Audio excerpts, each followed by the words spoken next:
দলটিকে হারিয়েছে। যদিও র্যাঙ্কিং বিবেচনা আমরা তেমন কিছু একটা করি না, কিন্তু মিয়ানমার যে দল সেটা কিন্তু অনেক শক্তিশালী একটা গ্রুপ। তো তারপরও দেখা গেছে তারা 89 মিনিটে তারা গোলটা দিয়েছে, এমনভাবে দিয়েছে মানে তারা অবশ্যই এটা প্রাপ্যই গোলটা পাওয়ার, বাট এভাবে কিন্তু অনেকবারই তাদের মিস হয়েছে। বাংলাদেশের কিন্তু এমনভাবে অ্যাট্রাক হয়েছে, যদি আপনি দেখেন খেলাটা সেই রকম একটা খেলা হয়েছে। তো বাংলাদেশ কিন্তু এশিয়ান কাপের বাছাই করবে মধ্যে প্রায় জিতেই গেছে বলতে গেলে, তারা সিলেক্ট হয়ে গেছে এশিয়ান কাপের মধ্যে। দক্ষিণ এশিয়ার মধ্যে বর্তমানে যদি বলতে ভালো কোনো দল বলতে বলা হয় নারীদের মধ্যে, তাহলে সবচেয়ে ভালো দল হলো বাংলাদেশ, কারণ দুইটা সাফ চ্যাম্পিয়নশিপ তাদের রয়েছে। এখন আমি যদি আপনাদেরকে একটা সিস্টেমেটিক একটা চার্ট দেখাই, দেখুন এখানে আপনারা দেখতে পাচ্ছেন বাংলাদেশের সাথে কারা কারা রয়েছে এই গ্রুপে। মিয়ানমার রয়েছে, বাহরাইন রয়েছে, তুর্কমেনিস্তান রয়েছে। তো বাহরাইন আর তুর্কমেনিস্তানের সাথে কিন্তু আজকে খেলা রয়েছে।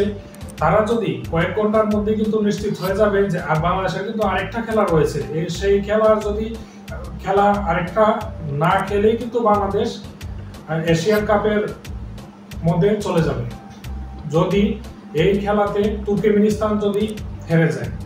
কিন্তু তুর্কমেনিস্তানকে এতটা ছোট করে দেখার দল নয়, তুর্কমেনিস্তানও কিন্তু অনেক শক্তিশালী একটা দল। আরেকটা জিনিস আপনাদেরকে বলে রাখি, যদি তুর্কমেনিস্তান জিতে যায় তাহলে কিন্তু বাংলাদেশের সাথে আবারও তুর্কমেনিস্তানের খেলা রয়েছে। সেই খেলাতে তুর্কমেনিস্তান যদি বাংলাদেশের সাথে হেরে যায় তাহলেও কিন্তু বাংলাদেশ চলে যাবে এশিয়ান কাপ। আর যদি তুর্কমেনিস্তান ড্র করে, আজকে যদি তুর্কমেনিস্তান ড্র করে, তবুও কিন্তু বাংলাদেশের জন্য বাংলাদেশ চলে যাবে এশিয়ান কাপে। তো আমরা কিছুক্ষণ অপেক্ষা করি, তারপর দেখা যাবে বন্ধুরা। আশা করি আপনারা সবাই বাংলাদেশের মেয়েদেরকে সাপোর্ট করবেন, এবং বাংলাদেশকে যদি আমরা কোনো বিশ্বকাপের সামনে এগিয়ে যেতে চাই তাহলে কিন্তু বাংলাদেশের নারী দলই পারবে। পুরুষ দল যদিও আস্তে আস্তে এগিয়ে যাচ্ছে, কিন্তু নারী দল কিন্তু অনেকটা এগিয়ে গেছে। এটা হয়তো আমরা অনেকে খবর রাখি না, খোঁজ রাখি না, কিন্তু এশিয়ানের সাফ যেটা জিতেছে, যেভাবে জিততেছে, সেটা যদি আপনারা দেখেন তাহলে একদম অভিভূত হয়ে যাবেন যে এরকম ভাবে তারা বাংলাদেশের মেয়েরা মানে একটার পর একটা মানে উঁচু স্থান দখল করে নিচ্ছে।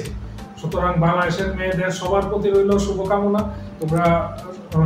তোমরা সবাই এশিয়ান কাপে যাও এবং বিশ্বকাপ আশা করি সামনে মাতাবে। দোয়া রইল তোমাদের প্রতি। সবাই ভালো থাকুন, সুস্থ থাকুন। আমার চ্যানেলটাকে সবাই সাবস্ক্রাইব করে রাখবেন প্রতিনিয়ত আপডেট পেতে। আসসালামু আলাইকুম।